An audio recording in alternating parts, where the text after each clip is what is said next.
नमस्कार। आकाशवाणी जयपुर अजमेर से प्रस्तुत हैं प्रादेशिक समाचार।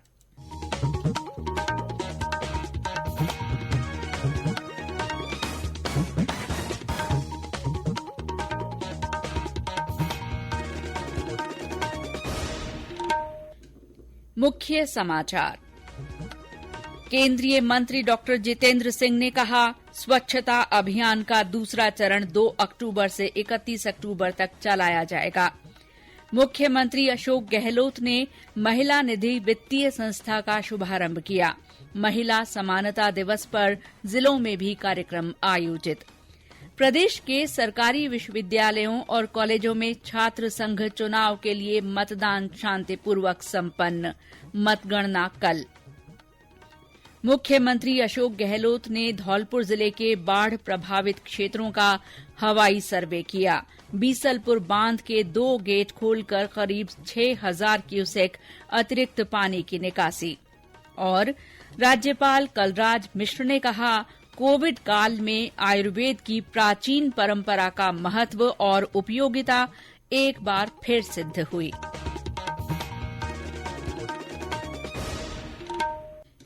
समाचारों के साथ मैं शीला चावला। और अब समाचार विस्तार से। केंद्रीय मंत्री डॉक्टर जितेंद्र सिंह ने स्वच्छता अभियान के दूसरे चरण की तैयारियों की आज समीक्षा की। ये अभियान 2 अक्टूबर से 31 अक्टूबर तक चलाया जाएगा। सरकार ने इस दौरान पिछले साल चलाए गए अभियान की तर्ज पर केंद्रीय मंत्रालयों और विभागों में लंबित मामलों के निपटाने के लिए विशेष अभियान चलाने की घोषणा की है। इस विशेष अभियान के अंतर्गत मंत्रालयों, विभागों और उनसे संबंधित कार्यालयों के अलावा इनके दिल्ली से बाहर के कार्यालयों पर ध्यान केंद्रित किया जाएगा। कैबिनेट सचिव ने केंद्र सरकार के सभी सचिवों को पत्र लिखकर इस अभियान की सफलता के लिए व्यक्तिगत रूप से इससे जुड़ने को कहा है। उन्होंने सभी सचिवों को सुझाव दिया है कि वे अपने अपने मंत्रालय से संबद्ध कार्यालयों और संगठनों को विशेष अभियान के सुचारू संचालन के लिए निर्देश दें। इसके लिए प्रशासनिक सुधार और जन शिकायत विभाग नोडल विभाग होगा। विभाग ने विशेष अभियान की निगरानी और कार्यान्वयन के लिए विस्तृत दिशा निर्देश जारी किए हैं। डॉक्टर जितेंद्र सिंह ने स्टार्टअप्स को सूक्ष्म, लघु और मध्यम उद्यम क्षेत्र एमएसएमई से जोड़ने को कहा है। उन्होंने कहा है कि सरकार क्षेत्र को मजबूत करने के लिए आवश्यक नीतियों में बदलाव सहित सभी उपाय कर रही है। डॉक्टर सिंह ने आज नई दिल्ली में 8वें भारतीय अंतर्राष्ट्रीय एमएसएमई तथा स्टार्टअप सम्मेलन और एक्सपो को संबोधित किया। उन्होंने कहा कि एमएसएमई क्षेत्र ने आत्मनिर्भर भारत के निर्माण में महत्वपूर्ण भूमिका निभाई है और सरकार ने पिछले 8 साल में इस क्षेत्र को मजबूत करने के लिए इसके बजट में काफी बढ़ोतरी की है। मुख्यमंत्री अशोक गहलोत ने आज महिला समानता दिवस के अवसर पर महिला निधि वित्तीय संस्था का शुभारंभ किया। ये संस्था बैंक की तरह ही काम करेगी। जयपुर के सीतापुरा में राज्य स्तरीय महिला समानता दिवस समारोह में मुख्यमंत्री ने 6 जिलों के 386 स्वयं सहायता समूहों की सदस्यों को 1 करोड़ 42 लाख रुपए की राशि महिला निधि से ऋण के रूप में प्रदान की। इस अवसर पर मुख्यमंत्री ने राजीविका कम्युनिटी कैडर में उत्कृष्ट काम करने वाली महिलाओं को पुरस्कार भी दिए। कार्यक्रम को संबोधित करते हुए श्री गहलोत ने कहा कि महिलाएं किसी भी क्षेत्र में पीछे नहीं हैं। श्री गहलोत ने कहा कि विधानसभा और लोकसभा चुनाव में भी महिलाओं को 30% आरक्षण मिलना चाहिए। मुख्यमंत्री ने बालिकाओं की पढ़ाई पर जोर देते हुए महिलाओं का आह्वान किया कि तरक्की के लिए शिक्षा बहुत जरूरी है। आज लड़कियों की जो स्कूलें थी सबको हमने सीनियर सेकेंडरी स्कूल बना दिया, सबको ही। और ये कह दिया यहाँ 500 लड़कियां मिलेगी, पूरी स्कूल को कॉलेज बना दिया जाएगा। इतना बड़ा फैसला हमने किया है। 1 करोड़ 35 लाख महिलाओं को, उतना आप सब आ जाएंगे उसके अंदर। तमाम महिलाओं को 3 साल की इंटरनेट सेवाएं फ्री, उसके साथ में मोबाइल फोन मिलेंगे आप सबको, ये कहना चाहता हूँ। कार्यक्रम में पूरे प्रदेश से करीब 10,000 महिलाओं ने भाग लिया। कार्यक्रम में पर्यटन मंत्री विश्वेन्द्र सिंह, महिला और बाल विकास मंत्री ममता भूपेश, मुख्य सचिव उषा शर्मा, सामाजिक कार्यकर्ता अरुणा राय भी उपस्थित रहे। प्रदेश के जिलों में भी महिला समानता दिवस पर विभिन्न कार्यक्रम हुए।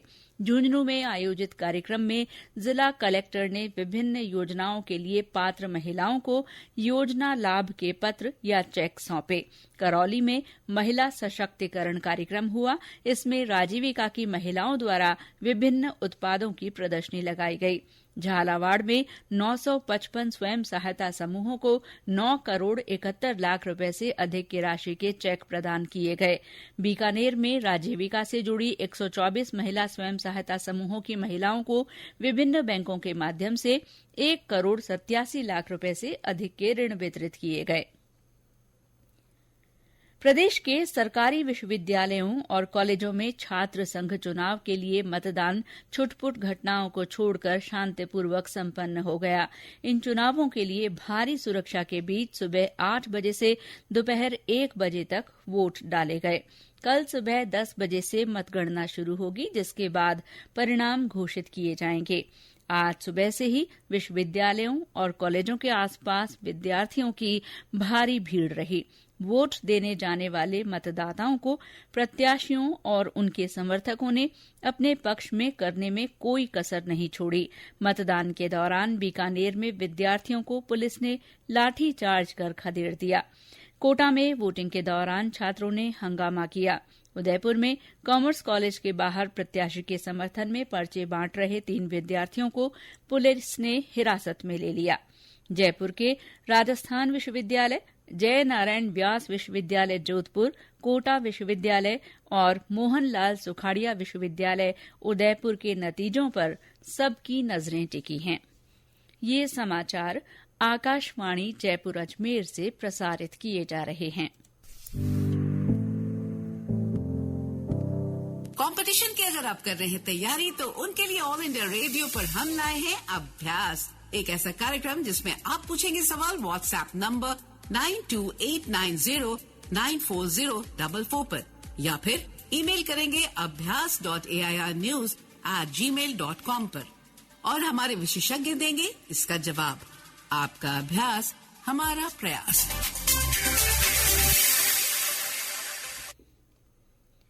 मुख्यमंत्री अशोक गहलोत ने आज धौलपुर जिले में बाढ़ प्रभावित क्षेत्रों का हवाई सर्वेक्षण कर हालात का जायजा लिया। उनके साथ पर्यटन मंत्री विश्वेन्द्र सिंह भी थे।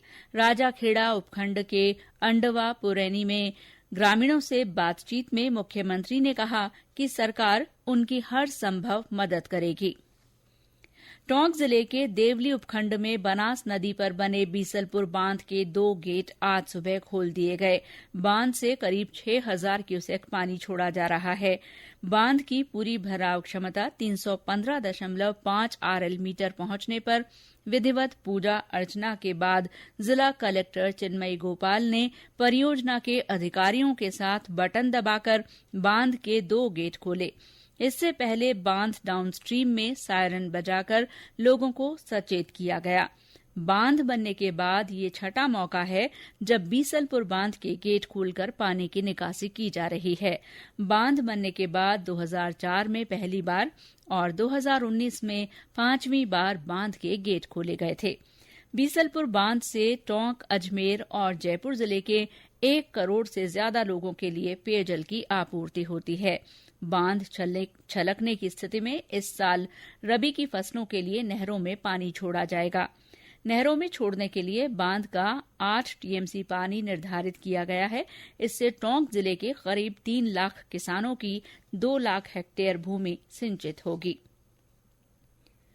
भारत और बांग्लादेश संयुक्त नदी आयोग की 38वीं बैठक कल नई दिल्ली में हुई। मंत्री स्तरीय बैठक में दोनों पक्षों ने कुशियारा नदी के अंतरिम जल बंटवारे पर समझौता ज्ञापन को अंतिम रूप दिया।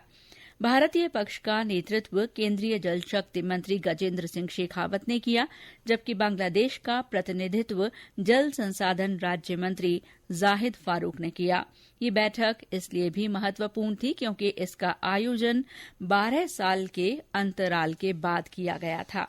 बैठक में 8 और नदियों के आंकड़े साझा करने तथा आपसी सहयोग को और व्यापक बनाने पर भी सहमति बनी।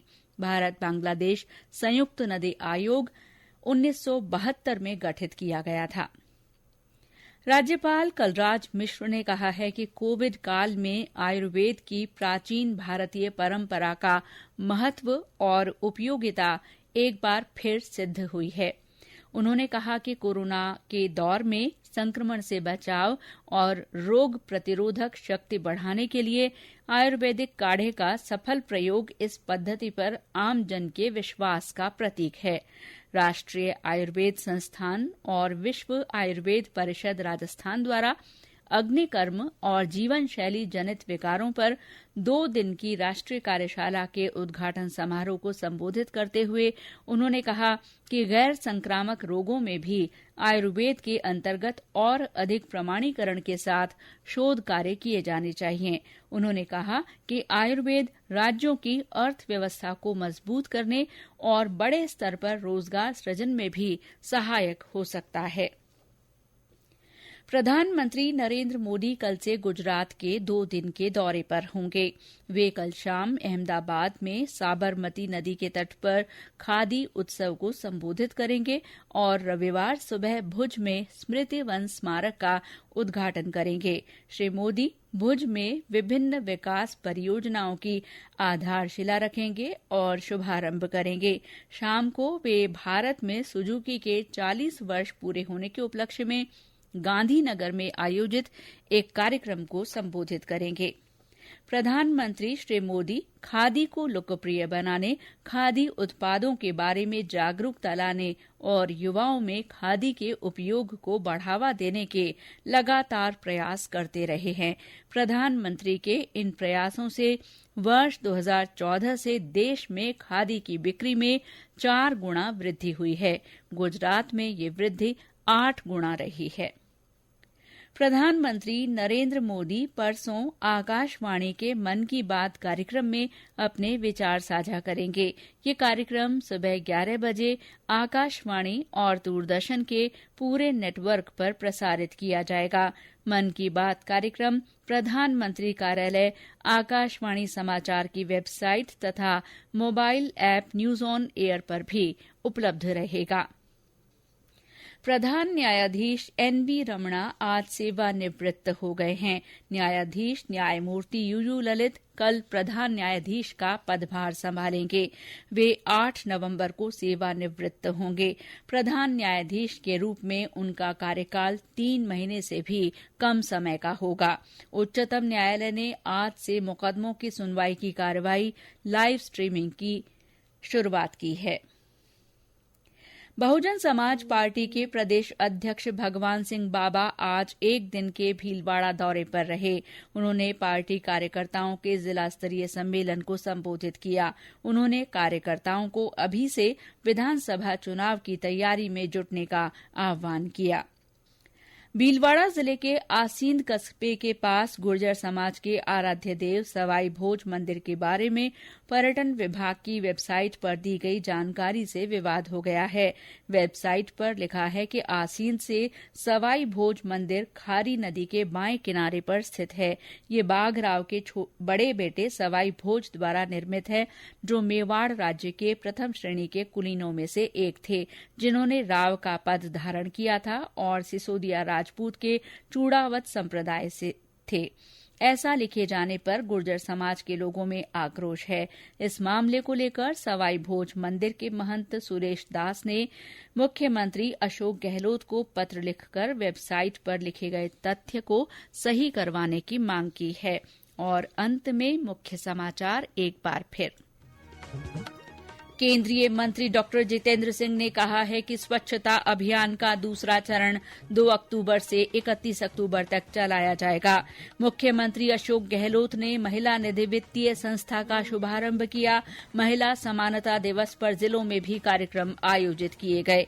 प्रदेश के सरकारी विश्वविद्यालयों और कॉलेजों में छात्र संघ चुनाव के लिए मतदान शांतिपूर्वक हुआ। मतगणना कल होगी। मुख्यमंत्री अशोक गहलोत ने धौलपुर जिले के बाढ़ प्रभावित क्षेत्रों का हवाई सर्वे किया। बीसलपुर बांध से 6000 क्यूसेक पानी की निकासी की जा रही है। और राज्यपाल कलराज मिश्र ने कहा है कि कोविड काल में आयुर्वेद की प्राचीन परंपरा का महत्व और उपयोगिता एक बार फिर सिद्ध हुई है। इसी के साथ प्रादेशिक समाचार बुलेटिन समाप्त हुआ। नमस्कार।